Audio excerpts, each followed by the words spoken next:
And now Mr. Pop-Tart Kitty's ready for bed. Meow. Yay!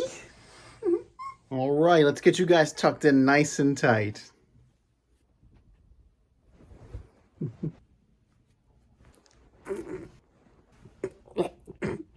There we go. And how was that? It's tight. Good. Snug as a bug. Here, we'll get your night light on for you, okay? Daddy, Yes, Buttercup? can you read us a story? Of course not. It's bedtime. Shut up and go to sleep. Good night.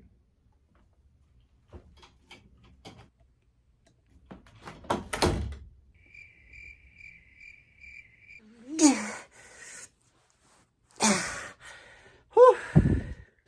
Good night, Mr. Pop-Tart Kitty.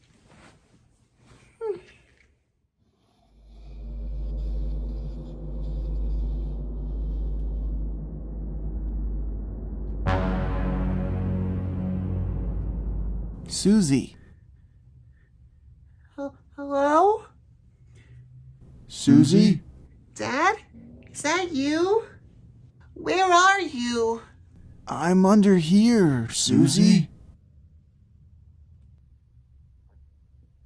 Susie.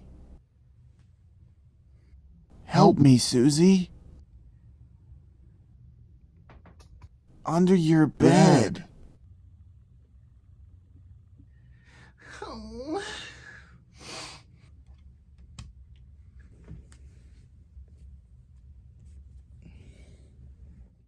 Hello everyone, welcome back to another movie review. I am Gremlinlord615, and today's movie is The Boogeyman, which came out this year, June 2nd. Here is a brief synopsis. Still reeling from the tragic death of their mother, a teenage girl, Sadie, and her younger sister, Sawyer, find themselves plagued by a sadistic presence in their house, and struggle to get their grieving father, Will, to pay attention before it's too late. This movie is based on the 1973 short story by Stephen King. That's what really caught my eye when I first saw the trailer. However, Stephen King adaptations are hit and miss. Sometimes they're really good, and sometimes they just don't quite make the mark. But I'm pleased to say that this version does just about everything right. As I mentioned in the brief synopsis, the movie opens on a grieving family. It's been about a month since the mother's accident, and the family is getting ready to go back to school. Now, this is where my first complaint comes in. I would have liked to know more about the mother's accident. I don't remember if they said it was a car accident or some other type of accident, but we just know that the mother passed away, and the family is still dealing with the repercussions of that. Sadie, the older teenager, is very angsty. She puts her headphones in so she doesn't have to hear people, but you do hear a lot of her classmates saying, "I'm sorry for your loss," trying to give her some comfort, which she, like a normal teenager, is ignoring because she wants to be left alone and more into her own thoughts. She does, however, wear one of her mother's dresses to school to give herself some comfort. So we're introduced to Sadie's friends. First to a single friend, apparently her closest friend, Bethany, who is trying to connect with Sadie after the death of her mother. It seems pretty genuine and pretty honest until the other group of friends appear. And these are supposed to be more of her friends, but they are just rude, like stereotypical teenage girl characters where they're like, "Ew, your mom's dead, huh?" and they weren't very supportive, but they're supposed to be her friends. So I just felt like it was really odd that these characters weren't labeled as her bullies instead of her friends, but they end up smearing rotten food on her dress, her mother's dress, at school. So she's forced to go home to get changed. And this type of behavior continues on later on in the movie when the girls come over for a sleepover. They're still just as mean. The movie progresses very nicely. You get to see everybody dealing with the grief of the loss of the mother, and you just get to see how they're trying to just move on with their lives. So when the story starts taking a turn for the more dark is when a mysterious man appears at their house. So the father is actually a therapist. I don't know if he's a psychologist or a psychiatrist. So this man appears without an appointment, and he is explaining his troubles that he's having with his family. This mysterious man's name is Lester, and he explains how one of his children passed away, and then shortly after, his other two children died mysteriously. He believes that it's due to some unknown entity that took the lives of his other two children. He explains that when parents don't pay attention to their children, then that's when the boogeyman comes to get them. I would have liked a little bit more lore about this boogeyman. Not so much like its origin, but just a little bit more, I don't know, just maybe a couple sentences more, like, oh, you know, every culture has this version of the boogeyman. Every culture has this Baba Yaga type of character that comes and takes children when parents aren't paying attention. Just a little something more to kind of flesh it out a little bit. I don't need a whole backstory, just a smidge. The idea of the boogeyman is something universal that everybody knows of. You know, you're a kid, you turn off the lights, you go running to your bedroom real quick, or you got to run up the stairs before it gets you.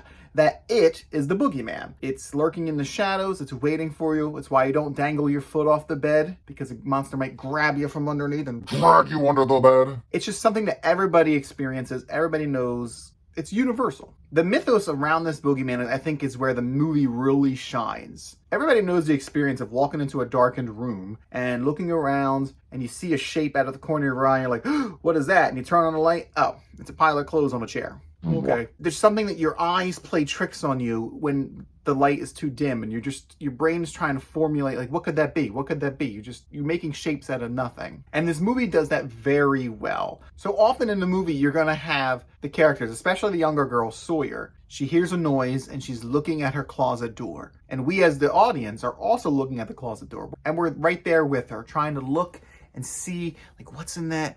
What's that shadow? Is that the monster? Is that an eyeball? Like, what is that? Until she shines her light on and like, oh, okay, it was a stuffed animal. But it adds to the mystique of it because it makes you feel like you're part of the movie. The monster itself has a really good design. It's not trying to be like overly designed. It's somewhat basic, but I feel like it works really well. You don't see a lot of it throughout the movie. You see glimpses of it here and there, some long protruding limbs and such, but you don't really see it until the final battle, which to me is a little too late. I would have liked to see maybe just a couple seconds of it somewhere else in the movie, maybe like 20 minutes before the final battle. That way when the final battle happens and you see how the creature behaves, it would have had a little bit more explanation. But visually, I think the creature looked really good. The special effects were good. I really enjoyed how the boogeyman was portrayed. So the more and more I thought about the movie after watching it, I began to see like parallels between how the main cast, the father and the two daughters, how they dealt with the trauma of losing their mother and wife to how they dealt with the monster. And I think this is something that casual viewers may not actually pick up on. So for instance, the father, he is a therapist, but he doesn't actually want to go to therapy. He wants to box up all the mom's belongings. He clears out the mom's art studio and he wants to throw away all her stuff because he just kind of wants to get rid of her presence because he feels like he can't move on if she's still around him. And that's basically how he responds to the monster as well. So he pretends it's not there. He ignores when his kids needs help. When he takes his daughter to another therapist so she can work through these problems, he kind of just brushes off what the other therapist says, which seems kind of weird. Sadie, the older sister, deals with it in a different way. So she wears the mother's dress to school because she wants to feel closer to her mom. She is mad at the dad because he wants to get rid of the stuff. She wants to keep it all. She looks in the art studio that the mother had and reminisces, and she misses her mom, but she also wants to move on from it at a slower pace. She still wants to embrace the memory of her mom and not run away from it like the dad. To me, it seems that she's more brave because she's more willing to tackle this grief and loss more head on, which is actually how she deals with the monster. Obviously, she's scared in the beginning, just like anybody would be, but then she works up the courage and she is out there ready to fight. She makes a plan to try to capture and kill the boogeyman. She is working hard. She's exploring. She's asking other people for help. She's showing an initiative in the same way that she's willing to accept her mother's death and she's willing to accept that this creature exists and she needs to take care of it. Now, the youngest daughter, Sawyer, is a little different. She's much younger. She's probably 8 or 9 years old. So she deals with her mother's death the way any child would. She's scared and sad about it, but she's also curious about it. Like, what kind of accident was this? Why did it happen to our mom? Why couldn't it happen to somebody else? And she's curious. She wants to learn more about it while still being afraid and still being sad. And that's exactly how she deals with the boogeyman, because she's a kid, and that's what kids do. She's curious about it, she's scared, but she's still very curious about what this monster is, and she thinks that she can beat it, right? She knows that it's scared of light, so she rolls her ball light, which I really like the visual of this ball of light, and she rolls it down the hallway, and the monster just crushes it, which was very unexpected, but it still shows how she is curious and willing to step up to the monster in a slight way. And in the end, the family learns that they all need to work together to help get over the loss of the mother/wife, and also they have to get together to defeat this boogeyman. I feel like it's a really great metaphor. Is it a metaphor? An allegory?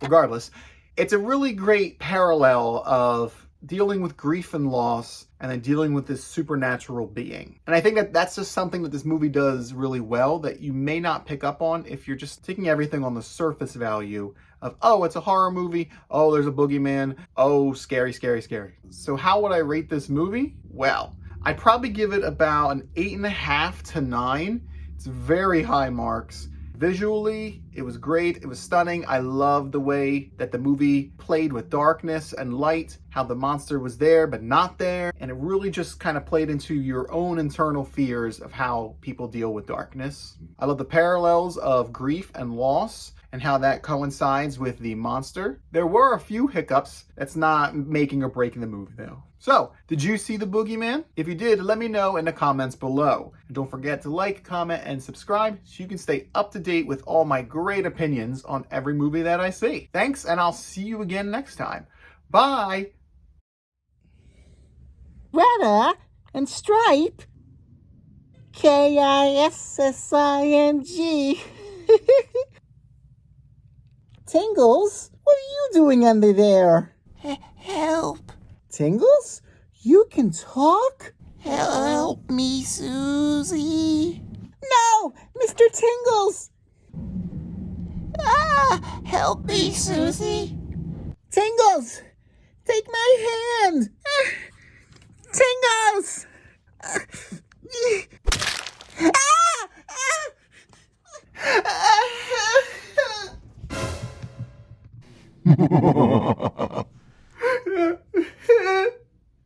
Oh, Susie. Let me tuck you in.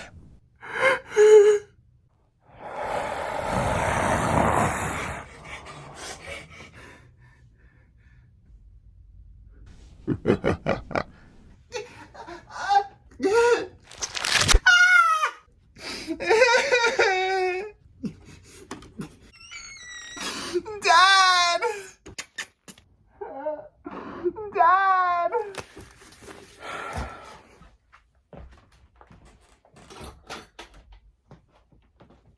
Susie, I thought I told you to shut up.